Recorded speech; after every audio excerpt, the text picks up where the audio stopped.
salaamaaleykum gaay bëgg naa leen ziar naa leen bu baax yi ñëpp naka foofu mbay na ngi si jàmm maa ngi leen di dalal ak jàmm ci beneen leçonu làkku italien tey moom dinañ commencer wax ci grammaire làkk wi parce que tey li ñu nar a jàng ci leçon bi mooy li ñu waxee i nomi ci italien maanaam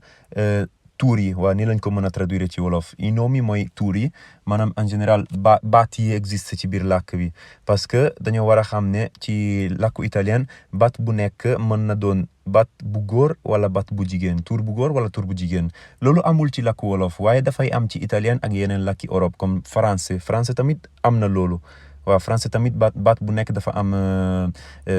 baat bu nekk mën na doon baat bu góor wala baat bu jigéen si espagnol wala yeneen làkki Europe tamit waaye ci wolof amul loolu parce que ci wolof soo waxee baat par exemple kër wala oto wala néeg wala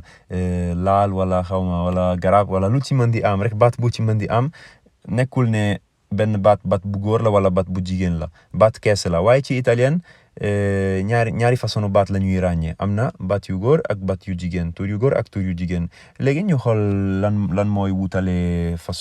ñaari façon yi lan moo leen wutale waaw léegi ñu xool ay tuur yu góor ci misaal ñu xool ay exemple ñu xool ay misaal tuur yu góor te suñ ko xoolee dinañ gis ne majorité tuur yu góor yi vocale o lay jeexee lay jeexee loolu mooy majorité bi waaw suñu gisee benn tur boo xamante ne benn baat boo xamante ne vocale o lay jeexee dinañ xam ne baat boobu baat bu góor la par exemple cibo mooy lekk cibo kon baat bu góor la parce que o lay jeexee tavolo mooy taabal boobu tamit o lay jeexee letto mooy laal bagno mooy wanak libro mooy téere sasso mooy xeer giorno mooy bés wala fan parce que ni ñu waxee bés ak ni ñu waxee fan benn la ci italien waaye war nañu xam tamit ne du baat bu nekk o lay jeexe parce que am na tamit ay baat yu góor yoo xamante ne la ñuy jeexe waaw du o majorité bi o la ñuy jeexe waaye am na tamit yeneen yoo xamante ne la ñuy jeexe par exemple mese mooy weer waaye mese tamit tur bu góor la anno mooy at uomo mooy góor bambino mooy xale bu ndaw mais xale bu góor nekkul xale bu jigéen xale bu ndaw bu góor mooy bambino sole mooy naaj giornale mooy journal kon comme niñ ko mën a gisee majorité tuur yi o lay jeexe waaye am na tamit yeneen tuur yu góor yoo xamante ne la ñuy jeexe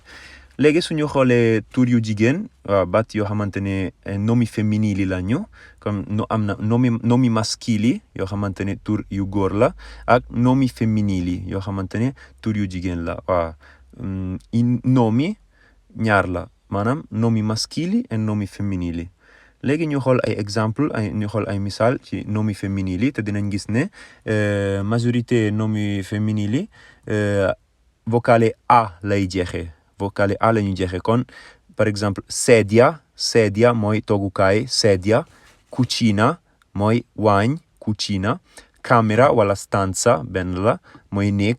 finestra mooy palanteer porta mooy buntu macchina mooy damar wala oto la damar mooy wolof yu xóot oto la waaw macchina bottiglia mooy buteel maglia mooy t-shirt wala mbubbu scarpa mooy dàll settimana mooy ayubés maanaam semaine donna mooy jigéen bambina mooy xale bu jigéen bu ndaw waaw gis nañu bambino mooy xale bu góor bu ndaw bambina mooy xale bu ndaw bu jigéen waaw loolu la bambina waaw lii mooy soppeeku quoi vocal bu mujj bi mooy soppeeku mooy changer parce que o pour tur bu góor bi a pour tur bu jigéen bi waaye si biir tur yu jigéen yi tamit am na yoo xamante ne la ñuy jeexee waaw comme par exemple carne boo xamante ne yàpp lay firi yàpp mooy carne waaw kon gis ngeen kon li wutale tur yu góor ak tur yu jigéen mooy vocal bu ñuy jeexee vocal bu ñuy mujje kon mbaa leçon bi leer na léegi dinañ ko gën a yaatal si leçon yi di ñëw bu soobee yàlla parce que si leçon yi di ñëw dinañ xool naka la ñuy former